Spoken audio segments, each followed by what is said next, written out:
When my new boss called that Thursday morning meeting, I thought it was about my long-awaited promotion. I had no idea he was about to make the biggest mistake of his corporate career. My name is Alan Stone. I'm 42 years old, and I've spent the last 15 years keeping Strathmore Industries running when everyone else goes home. At 2:17 a.m. on a Tuesday, the server room hummed with its familiar rhythm while I traced a memory leak threatening to wipe out $2. 3 million in transactions. My fingers moved across the keyboard, muscle memory from 1,000 similar crises. The problem was in Vincent Maxwell's compliance module, deployed without proper testing. I rubbed my eyes and reached for coffee that had gone cold an hour ago. Outside the glass-walled server room, Strathmore was empty except for the security guard making his rounds. Here, surrounded by blinking lights and quiet machines, I was home. My phone buzzed. Jake's robot won regionals today. He asked if you watched the live stream. The knot in my stomach tightened. I'd marked Jake's competition in my calendar, set 3 reminders. But when the crisis alert came in, there was no choice. There never was. Tell him I'm proud. I'll make it up to him this weekend, I typed back. Sarah's response came quickly. He understands, Alan. Maybe too well. The system stabilized under my hands. Another disaster prevented, another night stolen from the life I was supposed to be living. Tomorrow, executives would arrive to a company running smoothly, never knowing how close we'd come to losing everything. This was my 15th year at Strathmore. I'd survived the dot-com crash, the 2008 financial crisis, and countless reorganizations. The promised CTO position should have been mine 3 months ago. $45,000 more annually, enough to complete Jake's college fund and maybe stop choosing between his present and his future. Then Vincent Maxwell arrived from Silicon Valley with his Wharton MBA and disruptive optimization philosophy. My promotion went on hold. My system designs became part of the Maxwell efficiency framework. My conference speaking slot showcased Vincent's fresh perspective on legacy transformation. But I kept quiet and did my job. Mortgage, $2,800 monthly. Alimony, $1,200. Jake's college fund, $153,000 still needed. These numbers didn't care about fairness. Walking to my F-150, I thought about yesterday's break room conversation. Marcus Chen, my senior network architect, had whispered to Sarah Kim about his pregnant wife and daycare costs for 2 kids. Sarah had nodded grimly, mentioning student loans and her mother's medical bills. Tom Anderson, our database administrator, had just stared into his coffee, probably calculating how many months his savings would last. These weren't spreadsheet entries. They were people whose lives hung in the balance. My phone chimed. Infrastructure team restructuring discussion, mandatory attendance, Thursday 9 a.m. After 15 years, I knew the euphemisms. I sat in my truck, engine running, thinking about Jake's Python lessons during our custody weekends, about college applications 4 years away, about the dozen lives that depended on whatever Vincent had planned.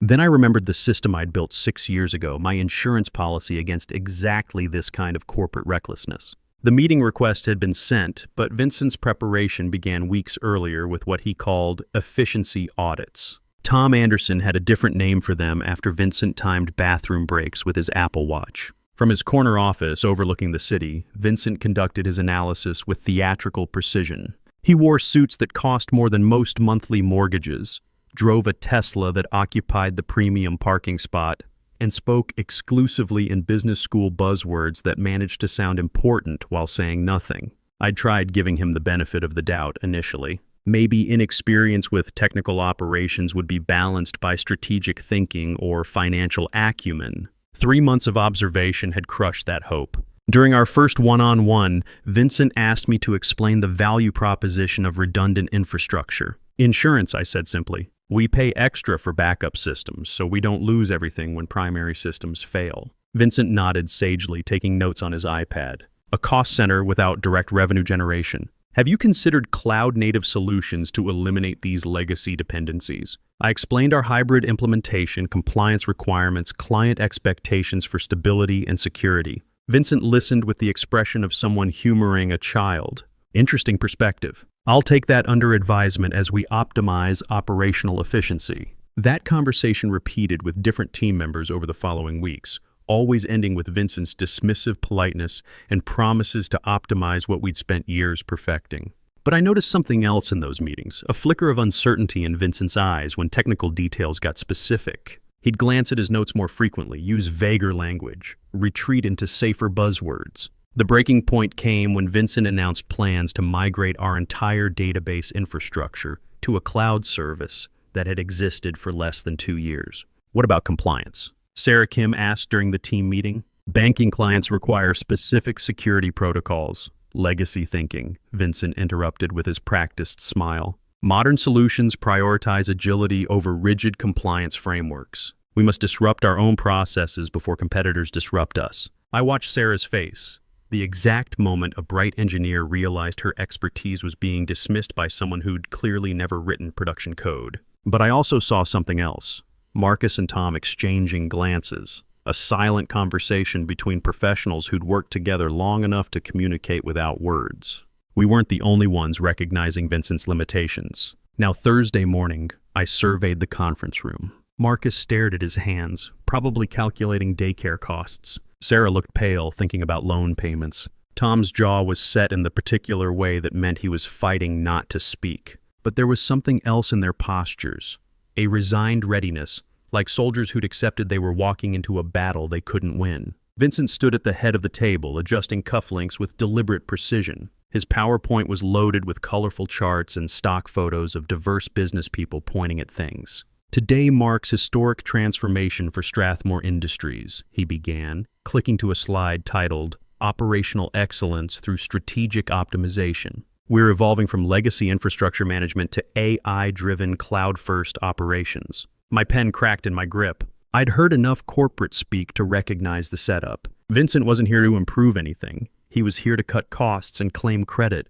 regardless of consequences. Effective immediately, Vincent continued, advancing to a slide dominated by a red 50%. We're implementing comprehensive workforce optimization, reducing infrastructure personnel by 50% while maintaining operational excellence through automation and strategic outsourcing. The silence was suffocating. Half the team that had built and maintained systems handling hundreds of millions in client transactions. My mind raced through implications. Without Marcus, who would handle network architecture connecting 17 client systems? Without Sarah, who would maintain DevOps pipelines that had reduced deployment errors by 94%? Without Tom, who would manage database optimizations that had cut query times in half? I understand this seems dramatic, Vincent said, understanding nothing.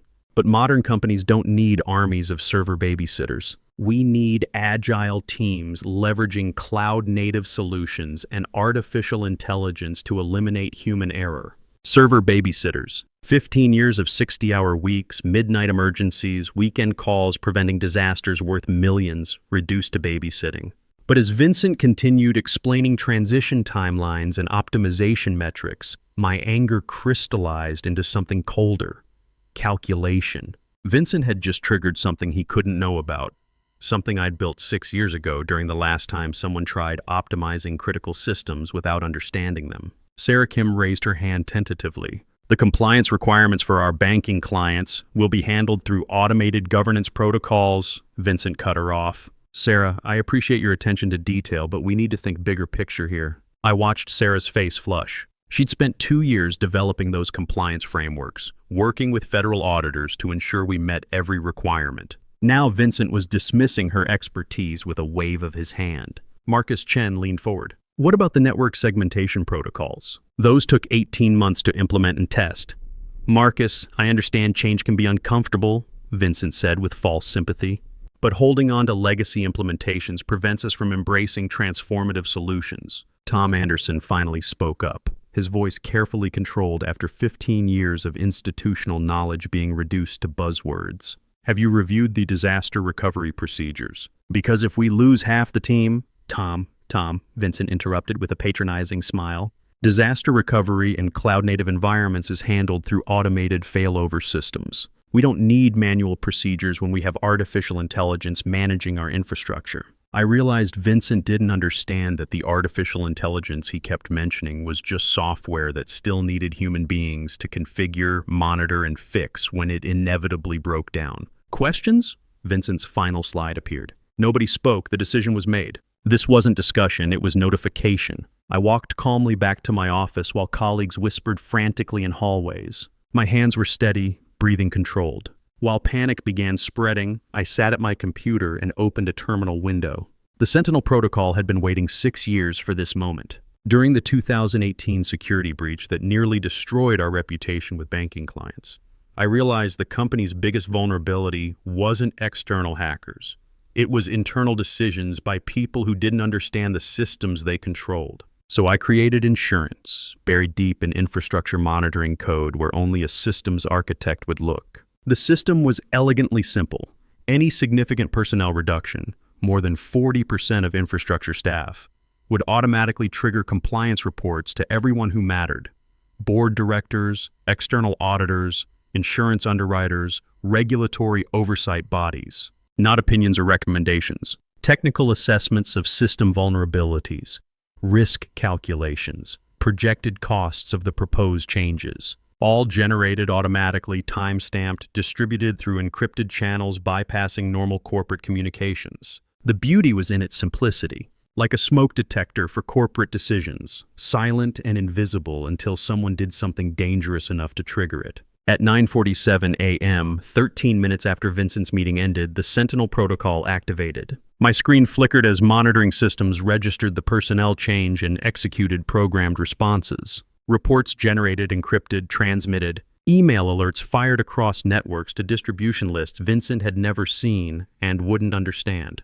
Patricia Wells received a 37-page technical analysis of infrastructure vulnerabilities. Our insurance underwriter got risk assessments triggering automatic policy reviews. External auditors received detailed regulatory exposure projections. All documented, time-stamped, legally admissible. I leaned back and allowed myself a small smile. Vincent thought he'd been clever, timing his announcement late in the week to limit pushback. But he'd just handed me everything needed to prove what 15 years taught me. Systems thinking beats buzzword thinking. Phone calls started at 11:15 a.m. I could hear Vincent's voice carrying down the corridor, notably different from his usual confidence. "Sir, this is strategic workforce optimization," he said, pitched higher than normal. "Temporary operational adjustment for long-term efficiency gains." But calls kept coming. The CFO demanding cost projections Vincent hadn't prepared. Legal asking about regulatory implications Vincent hadn't considered. Board members who hadn't spoken to Vincent since his hiring suddenly interested in technical details. Marcus stopped by my office around noon. My wife called. "Contractions started this morning. I need to leave, but with everything happening..." "Go," I said without hesitation. "Family first. I'll handle anything urgent." "Thanks, Alan. I don't know what's going to happen to any of us."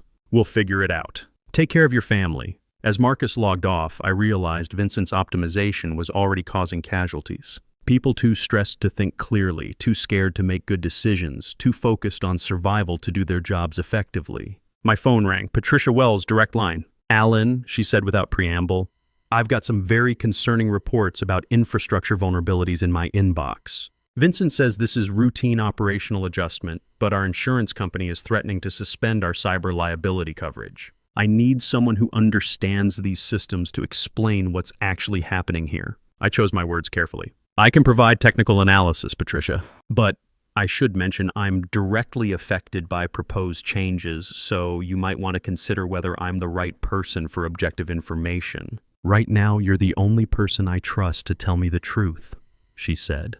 "Can you be in my office at 2 o'clock? I'll be there."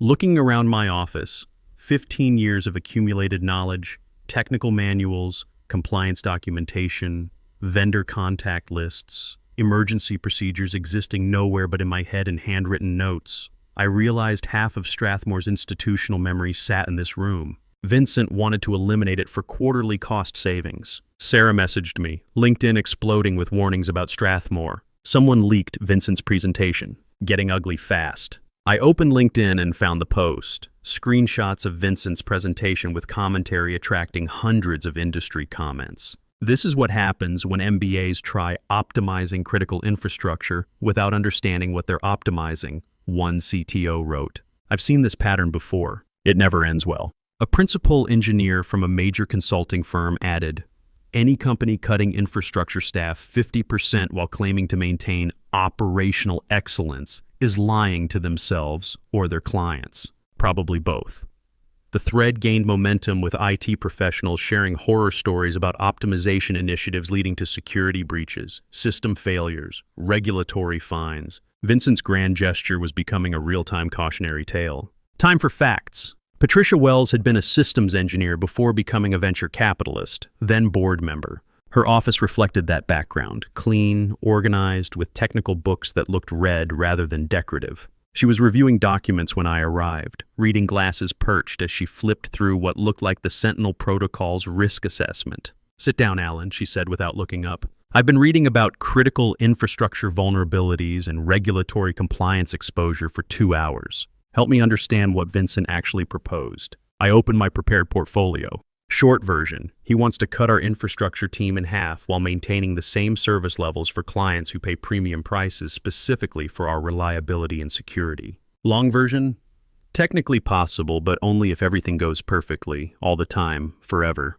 Which isn't how critical systems work. Patricia set down the report and looked at me directly. Explain that like I'm still an engineer, not a board member. I pulled out a network diagram. Current infrastructure. 17 client systems, each with specific compliance requirements, security protocols, performance guarantees. We maintain 97% uptime because we have redundant systems and experienced people who respond to problems before they become disasters. Second diagram, Vincent's proposed infrastructure. Same client systems, same performance guarantees, but half the monitoring staff and most redundancy eliminated for cloud services and automation. What's wrong with automation? Nothing, when properly implemented and maintained. But automation doesn't replace human judgment, it amplifies it. If automated systems are designed by people who don't understand underlying infrastructure, you get automated failures instead of manual ones. Patricia studied the diagrams. Specific example, last Tuesday, Vincent's team pushed a compliance module into production without proper testing. Memory leak crashed our primary database server at 2 a.m. Automated monitoring caught the failure, but human intervention diagnosed the cause and implemented fixes. Under Vincent's structure, we wouldn't have had anyone available for that kind of emergency response. What would have happened? Best case, 6 to 8 hours downtime while Vincent's outsourced support team tried diagnosing a system they didn't design and couldn't properly access. Worst case, losing a day's transaction data worth $2.5 million.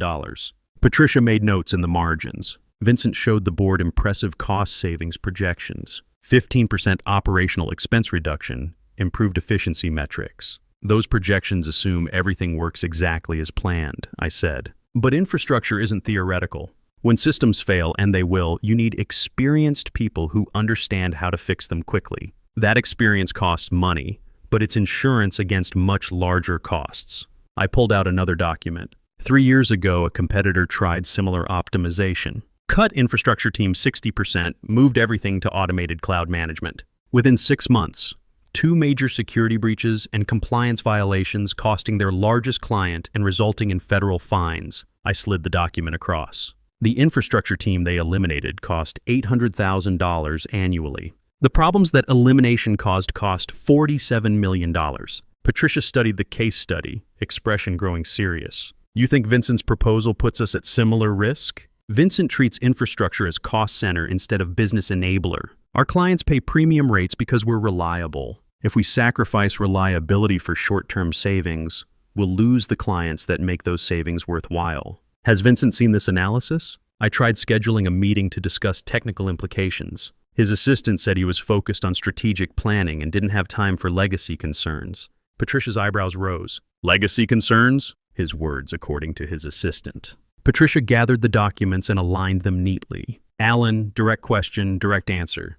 If we implemented Vincent's proposal as outlined, what would be the most likely outcome? I considered carefully. Short term, it would look successful. Costs down, metrics improved, executives happy.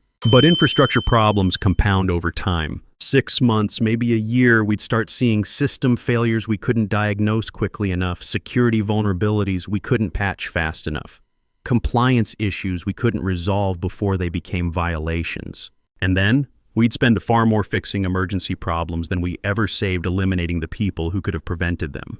Patricia nodded slowly. Thank you for honest assessment. As I stood to leave, she asked, if you were in Vincent's position, how would you approach cost reduction? Start by understanding what value current infrastructure provides. Then look for efficiency improvements without compromising reliability. Better automation tools, more efficient processes, strategic vendor partnerships. But make changes incrementally, measuring impact at each step, rather than dramatic cuts based on theoretical projections. That sounds like the methodical approach that got you recommended for CTO in the first place. I paused at the door. It's the approach that's kept our systems running 15 years without major failure. System failures began Monday morning, not catastrophic failures. Vincent's automated monitoring was sophisticated enough to prevent complete disasters, but subtle degradations that experienced engineers would catch and correct before clients noticed. Database queries running 20% slower because automated optimization algorithms prioritize theoretical efficiency over practical performance. Network latency spikes during peak hours because reduced monitoring staff couldn't adjust load balancing in real time. Security audit alerts sitting unreviewed in automated queues because the remaining team was stretched impossibly thin. I watched it unfold from my office, fielding calls from concerned clients while trying to manage problems with a skeleton crew already showing signs of burnout. Marcus was back from his family emergency, but distracted and worried about both his wife's health and job security. Sarah worked 16-hour days trying to cover responsibilities of 3 engineers. Tom had developed what he called stress-induced insomnia, surviving on caffeine and determination.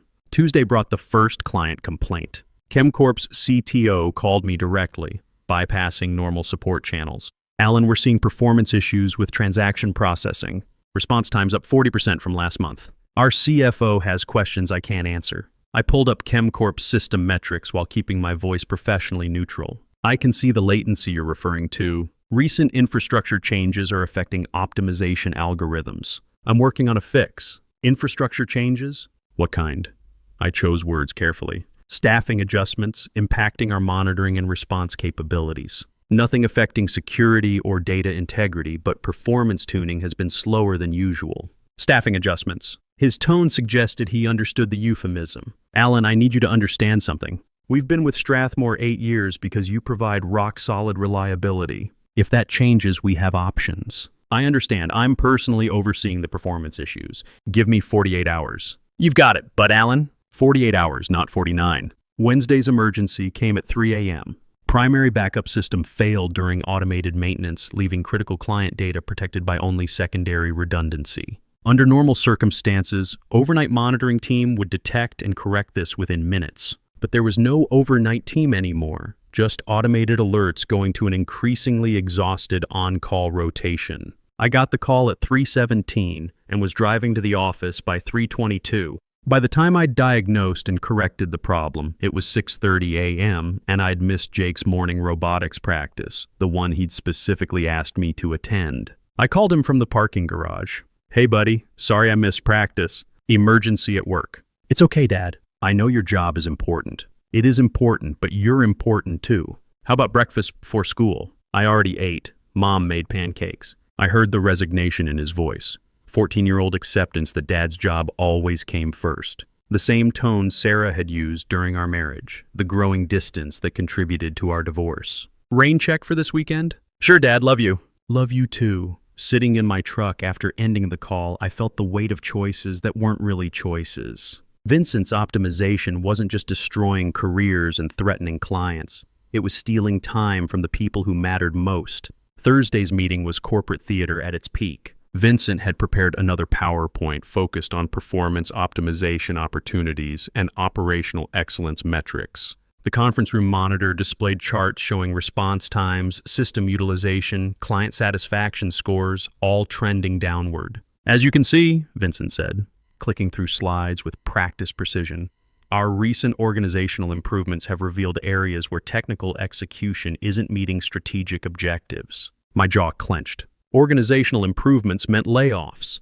Technical execution not meeting strategic objectives meant remaining staff couldn't do the jobs of eliminated people. I want to understand what's driving these performance gaps, Vincent continued, and develop actionable solutions for returning to excellence. Sarah raised her hand tentatively. Performance issues are primarily related to reduced monitoring coverage. We're managing 17 client systems with half last month's staff. Optimization tasks that used to happen proactively are now happening reactively. Vincent made notes on his iPad. So this is resource allocation challenge. Have you considered leveraging automation tools to improve efficiency? Automation tools support human oversight, not replace it, Marcus said, voice carefully controlled.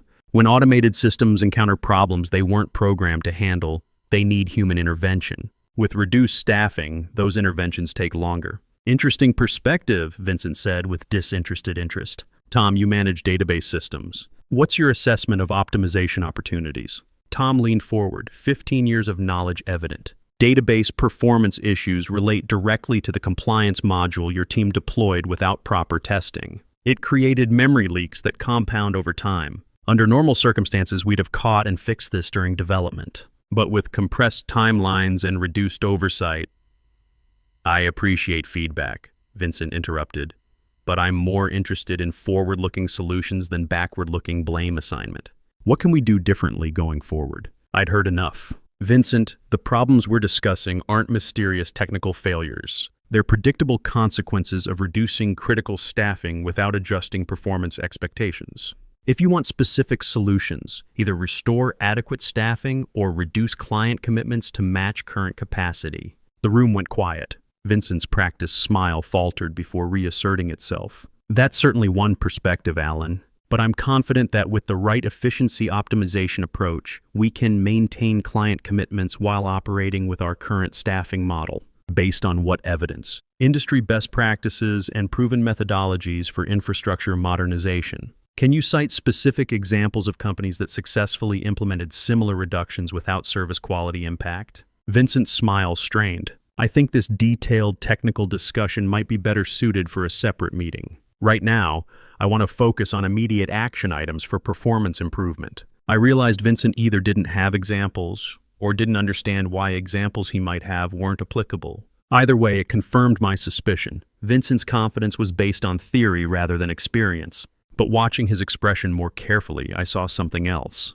For just a moment, when I'd asked for specific examples, Vincent's eyes had widened slightly. Not defiance, but genuine surprise that someone would challenge his assumptions. He'd been operating in an environment where his MBA credentials and buzzwords went unquestioned. The idea that someone might demand evidence was foreign to him. The meeting continued for another 20 minutes, with Vincent assigning action items, essentially requesting remaining staff work longer hours to compensate for reduced team size. No additional resources, no adjusted timelines, no acknowledgement that problems were structural rather than individual. My phone chimed. Emergency board call tomorrow 10 a.m. Your attendance requested. But what Vincent didn't know was that the real confrontation was just beginning.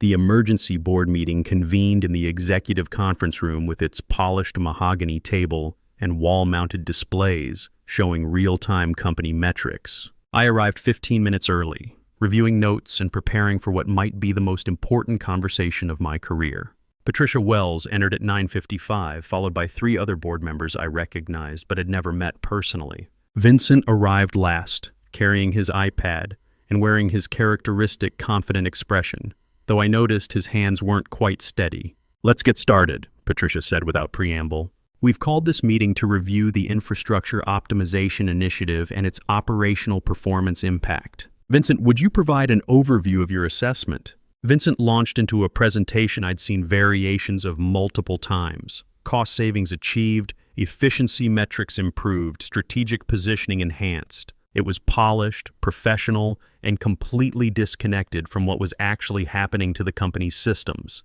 The temporary performance adjustments we're seeing are entirely within expected parameters for organizational transition of this magnitude, Vincent concluded. I'm confident our optimization approach will deliver sustained value once the transition period completes. Patricia nodded, then turned to me. Alan, you've managed these systems 15 years. What's your assessment? I opened my portfolio and distributed client communication logs, system failure reports, response time analyses. Monday, ChemCorp experienced 40% increased transaction processing time.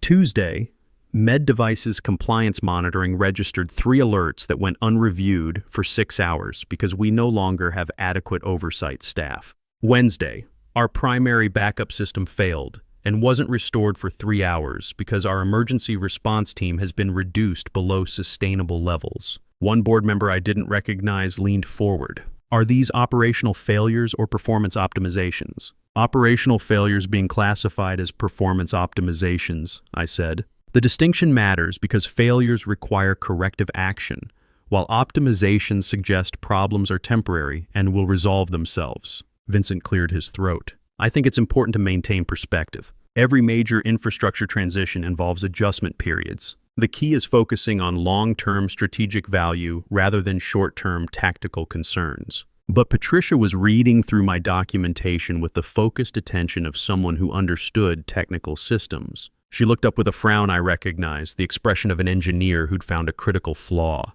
"Vincent," she said, "our insurance underwriter threatens to suspend cyber liability coverage unless we demonstrate adequate monitoring and response capabilities. Our largest client gave us 48 hours to resolve performance issues, or they'll evaluate alternative providers. These don't sound like tactical concerns. And I believe we can address both issues through improved efficiency protocols," Vincent said. "Sometimes stakeholders need reassurance about changes they don't fully understand." I felt something snap inside me. Vincent, Chemcorp's CTO, has been implementing enterprise infrastructure for 23 years. Med Device's compliance officer worked for the FDA before joining their company. These aren't stakeholders who don't fully understand.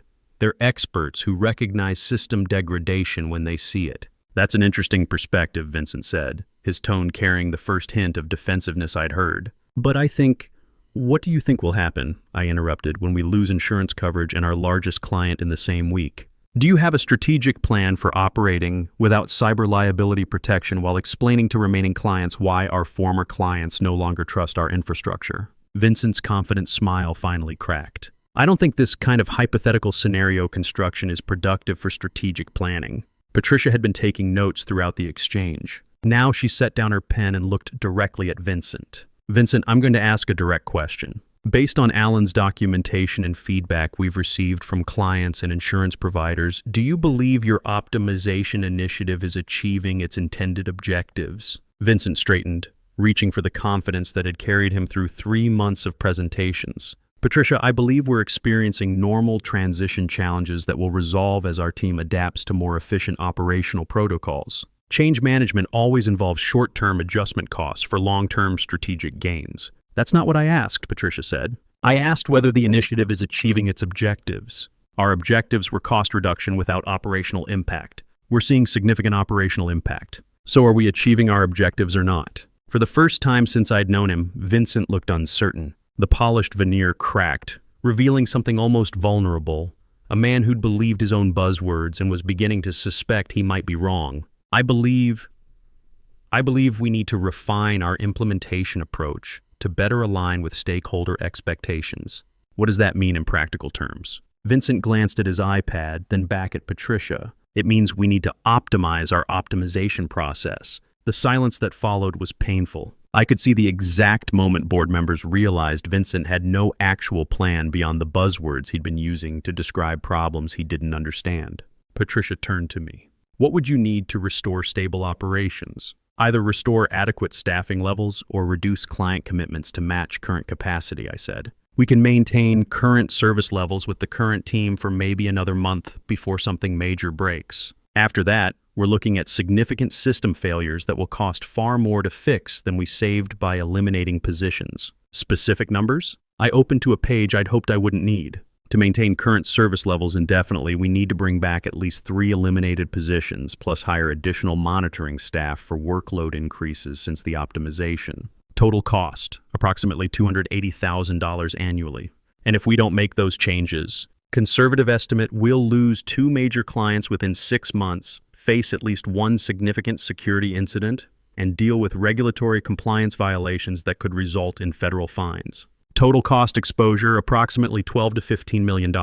Vincent found his voice. "Those projections seem extremely pessimistic. I think with proper process optimization—" "Vincent," Patricia interrupted, "what specific technical experience do you have with enterprise infrastructure management?" The question hung like a blade. Vincent's MBA credentials, strategic planning experience, business development background, none qualified him to understand the systems he'd been hired to optimize. "I bring a fresh perspective to operational challenges approached the same way for years," Vincent said finally. "Sometimes expertise can become a limitation when it prevents innovative thinking." I almost felt sorry for him. Vincent genuinely believed ignorance was an advantage, that not understanding something made him more qualified to fix it than people who'd spent decades learning how it worked.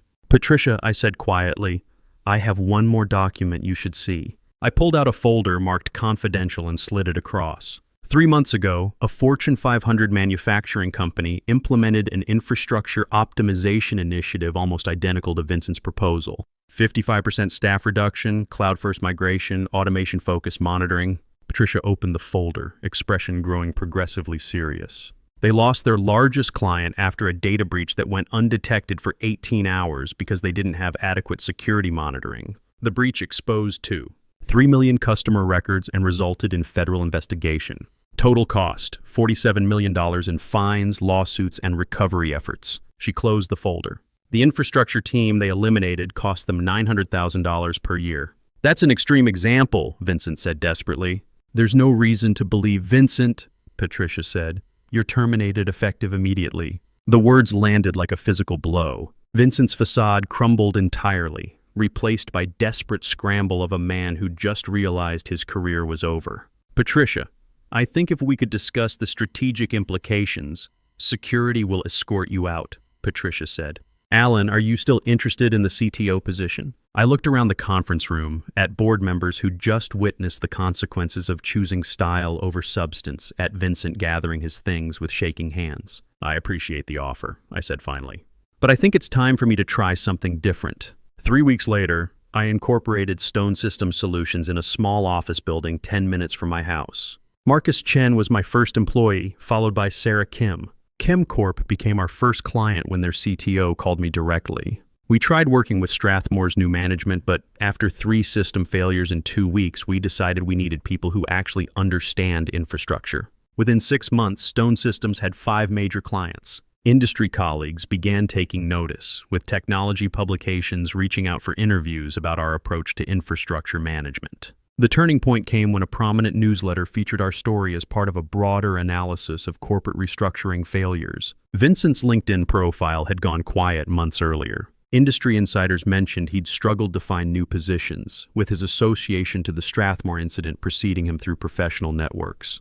But the moment I treasured most came during Jake's State Robotics Championship. I was in the front row, phone off, watching my son's team compete. Jake's robot, programmed with Python skills I'd taught him, navigated flawlessly. When they announced his team as champions, I felt satisfaction deeper than any corporate victory. Dad, I used that error handling routine you taught me. Check for problems before they become disasters. That's a skill that'll serve you well anywhere. That evening, I sat on my deck with McAllen 18, watching Jake work on his next project. The phone rang, Jennifer Walsh from Pinnacle Industries, offering a CTO position. I looked at my son debugging code with the patience I'd taught him, at the house I owned outright, at the business giving me control over my time and principles. I appreciate the call, Jennifer, but I'm exactly where I need to be. Jake looked up. Dad, syntax error I can't figure out. Can you help?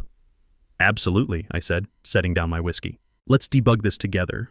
As we worked through the code together, I understood that this was what victory looked like. Not dramatic reversal or public vindication, but the satisfaction of work done well, principles maintained, and a legacy worth passing on. Sometimes the best revenge was proving the right way worked better than the easy way. Sometimes justice arrived not with thunder but with systems running smoothly, operated by people who understood that experience wasn't a liability to be optimized away. It was an asset to be valued and protected. I'd found something that couldn't be optimized or disrupted. The knowledge that integrity and competence, when properly applied, tend to outlast whatever flashy theories try to replace them. Don't pity me. My heart doesn't need your mercy. I can still stand on my own.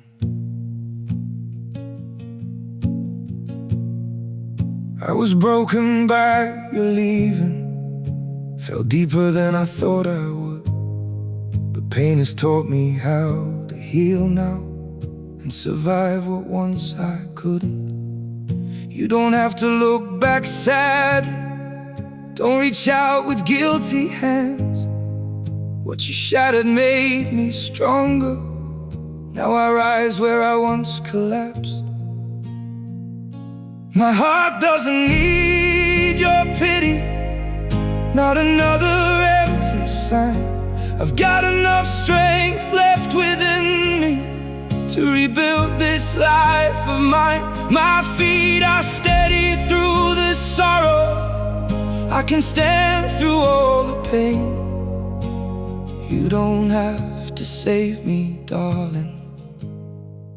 I'll learn to breathe again.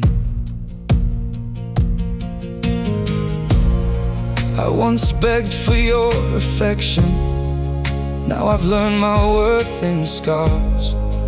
And the man you left in pieces found his own way through the dark. My heart doesn't need your pity, not another empty sign.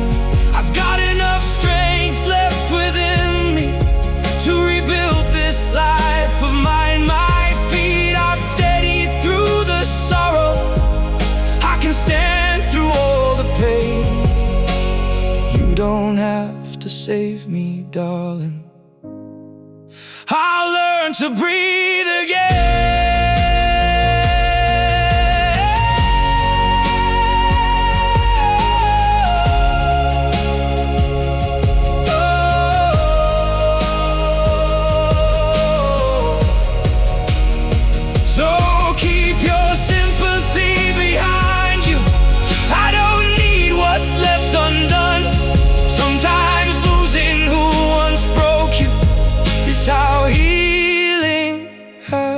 Begun.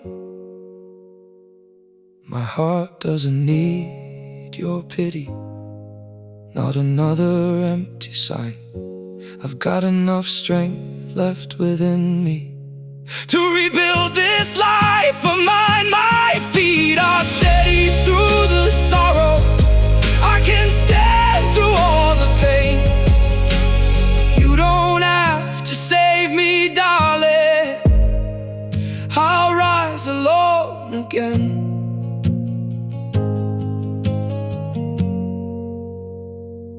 I'll rise alone again.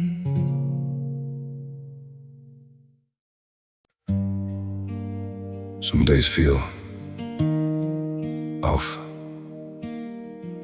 like I'm standing but still falling. A little pain, a little tired, and no one to tell it all to. There are days that feel unsteady, like I'm drifting out of place. Every step just feels so heavy, with a smile I have to fake. A little hurt I keep inside me, a little weight I always hide, and 1,000 quiet worries I've been holding deep inside. There's no one here to tell it to, no one who would understand. So I carry all these feelings like they're slipping through my hands. A little broken, little lost, trying hard to just get through. All these nights I stay awake with everything I never say to you. I keep walking through the silence like it's all I've ever known. Every crowded room reminds me how it feels to be alone. There's no one here to tell it to, no one who would understand. So I carry all these feelings like they're slipping through my hands.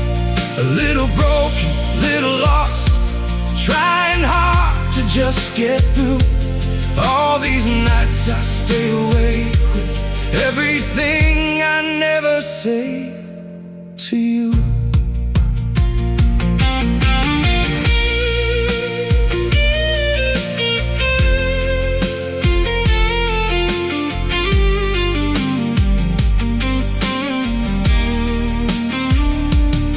Maybe one day I'll be stronger, maybe I'll learn how to speak, but for now I keep it buried in the parts of me too weak. There's no one here to tell it to, no one who would understand. So I carry all these feelings like they're slipping through my hands. A little broken, little lost, trying hard to just get through. All these nights I stay awake with everything I never say to you.